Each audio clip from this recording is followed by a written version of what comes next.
여러분 안녕하십니까? 오늘 또 참으로 좋은 날입니다. 성령이 충만하게 되시길 바랍니다.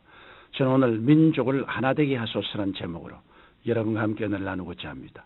본문 말씀은 구약 성경 시편 126편 1절로 4절입니다.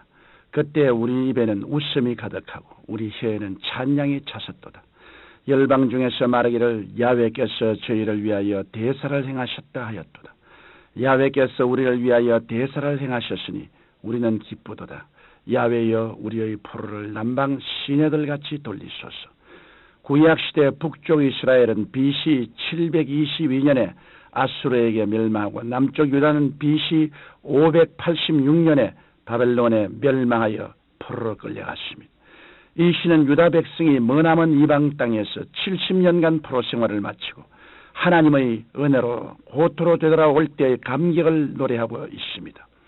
이스라엘은 역사적으로 우리나라와 유사한 점이 많습니다. 그들은 주변 국가들의 수많은 침략을 받았고 민족적 죄로 말미암아 나라가 남북으로 분열되는 아픔을 겪었습니다. 우리나라도 반만년 역사 동안 수없이 외적의 침략을 받았고 지금은 나라가 둘로 나뉜 채 제각기 다른 길을 가고 있습니다. 이러한 역사적 과제를 해결하고 우리 민족이 하나님께 복받는 비결은 무엇일까요?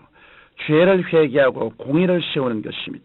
우리 민족은 36년간 일본 제국주의의 탄압으로 온갖 수모를 겪다가 하나님의 도우심으로 1945년 해방의 기쁨을 맞이하게 되었습니다. 더욱이 신앙의 지조를 빼앗겼던 교회의 기쁨은 말할 수 없었고 여러 젖힌 옥문마다 승리의 산 순교자들이 쏟아져 나왔습니다. 그러나 해방의 기쁨과 흥분이 채 가라앉기도 전에 외세에 의하여 나라가 둘로 나뉘게 되었습니다. 설상가상으로 1950년 북한은 공산주의자의 기습적인 남침으로 유교가 일어났던 것입니다. 무방비 상태에 있던 남한의 피해는 컸습니다. 더욱이 북한 공산주의자들에 의한 기독교인들의 참변은 극심했습니다. 전남 옥구 지방에서는 교인 40명이 한 번에 생매장당하였고 영암 지방에서는 교인들의 목에 무거운 돌을 매달아 바다에 빠뜨려 죽이기도 했으며 또한 어떤 곳에서는 교인들이 무더기로 총살당하기도 했습니다. 그리고 수많은 교회가 파괴되었고 피납되거나 순교한 주의 종도 수백 명이 넘었습니다. 유엔군의 참전과 인천 상륙작전으로 전세는 역전되었으나 중공군의 개입으로 다시 국군은 후퇴하게 되었습니다. 이러한 와중에서 전쟁의 확대를 우려한 유엔의 중재로 장기간 난항을 거듭한 휴전협정은 마침내 1953년 7월 27일 조인되었습니다.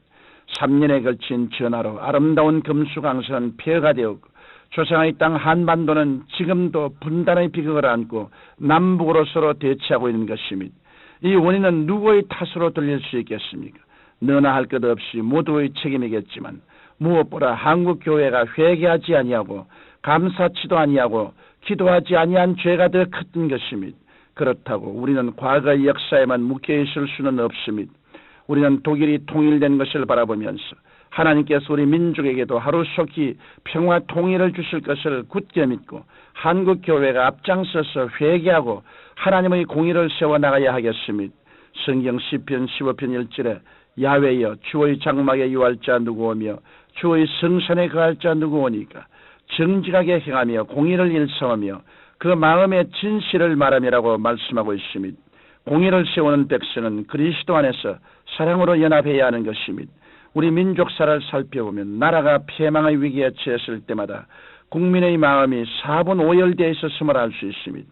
성경 누가복음 11장 17절에 스스로 분쟁하는 나라마다 황폐하여지며 스스로 분쟁하는 집은 무너지느니라고 말씀하고 있습니다. 분리와 분쟁은 나라의 멸망을 자초하는 것입니다. 그런데 해방 이후 교회의 분열은 심각했습니다.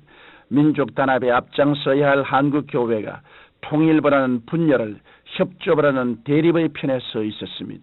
각 교단은 일제 말기의 신사 참배 문제와 교회 재건 문제로 심각하게 나누어져 한국교회사에 돌이킬 수 없는 분파를 만들게 되었습니다. 그 결과는 6.25와 같은 참상 외에 무엇이겠습니까? 성경 갈라디아서 5장 15절에 만일 서로 물고 먹으면 피차 망할까 조심하라고 말씀하고 있고 에베소서 4장 3절로 5절에는 평안의 매는 줄로 성령의 하나 되게 하신 것을 힘써 지키라. 몸이 하나이요 성령이 하나이니 이와 같이 너희가 부르심의 한 소망 안에서 부르심을 입었나니라고 말씀하고 있습니다. 이러므로 1200만 그리스도인이 앞장서서 지금 우리 사회를 지역 간, 계층 간 서로 갈라놓고 원수되게 만들고 분열시키는 악한 세력을 물리쳐야 합니다. 그리고 민족 구원을 위한 성서적 삶의 윤리를 세워나가야 합니다. 나만이 아니라 서로의 행복을 위하고 나 하나만에서 우리 모두를 생각하는 풍토를 그리스도 안에서 정착시켜 나가야 하겠습니다. 그래야 이 민족이 진정한 하나님의 보호와 축복을 받을 수 있는 것입니다. 나아가 우상을 타파하고 살아계신 하나님을 진실되이 섬겨야 합니다. 하나님께서는 이스라엘을 애굽에서 인도하여 내시고 그들에게 말씀하셨습니다. 너희가 요단을 건너 가나안 땅에 들어가거든 그 땅 거민을 너희 앞에서 몰아내고 그 새긴 신상과 부어 만든 우상을 다 파멸하며 신상을 회파하고 그 땅을 취하여 거기 거하라. 그러나 그들은 하나님의 말씀을 거역하고 가나안의 바알신을 엄란히 섬김으로 다시금 약속의 땅에서 내어 쫓기고 이방 나라의 포로가 되었던 것입니다. 그때 이후로 저들은 나라를 회복시켜줄 정치적 현실적인 메시아가 도래하기를 간절히 열망했습니다. 그 때문에 영의 눈이 어두워 하나님께서 인류의 구세주로 보내주신 예수 그리스도를 배척하고 십자가에 못 박고 말았던 것입니다. 그리하여 이스라엘은 주 70년에 로마에 멸망되었고 27년간 나라 없이 유랑하다가 하나님의 기적적인 섭리로 1948년 5월에 고토 팔레스타인에서 독립을 이루게 된 것입니다. 여러분, 역사의 흥망성쇠는 모두 하나님의 주권의 속에 있습니다. 그 하나님을 진실되이 섬기는 민족이 땅에서도 복을 받는 것입니다. 성경 신명기 15장 6절에 내 하나님 야훼께서 내게 허락하신 대로 내게 복을 주시리니 내가 여러 나라에 구워줄지라도 너는 꾸지 아니하겠고 내가 여러 나라를 치리할지라도 너는 치리함을 받지 아니하라고 말씀하셨습니다. 그러므로 우리는 이 백성의 영혼을 타락시키는 각종 이단 사설을 배격하고 인본주의적인 교만을 버리고 사치와 탐심과 물질과 쾌락의 거짓 우상을 타파해야 합니다. 이 민족이 하나님을 진실되이 섬기고 말씀을 순종함으로 나라가 회복되고 세계 속에 복음을 선교하는 기적이 일어나야 하는 것입니다. 사랑하는 청취자 여러분, 우리 가운데 6.25 동란을 통해서 부모, 자녀, 친척을 잃고 고통의 세월을 보낸 사람들이 얼마나 많습니까? 또한 6.25 때 신앙을 지키다가 순교한 그리스도인이 얼마나 많습니까? 우리는 그분들의 고귀한 죽음을 결코 헛되이 하지 말아야 할 것입니다. 회개하고 국민 전체가 하나님께로 돌아서는 역사가 일어나야 합니다. 우리 모두가 하나로 뭉쳐 하나님을 바로 섬기는 때 대각성 운동이 개개인의 삶에서부터 일어날 것이고 또 일어나야만 합니다. 이러한 신앙적 개혁의 새 물결이 하나님께서 이 민족을 붙드시는 위대한 축복의 출발점이 되는 것입니다. 거룩하신 아버지, 이 민족이 회개하고 하나님 앞에 바로 서므로 하나님의 은혜로 통일이 되게 하옵소서. 예수님 이름으로 기도드립니다. 아멘.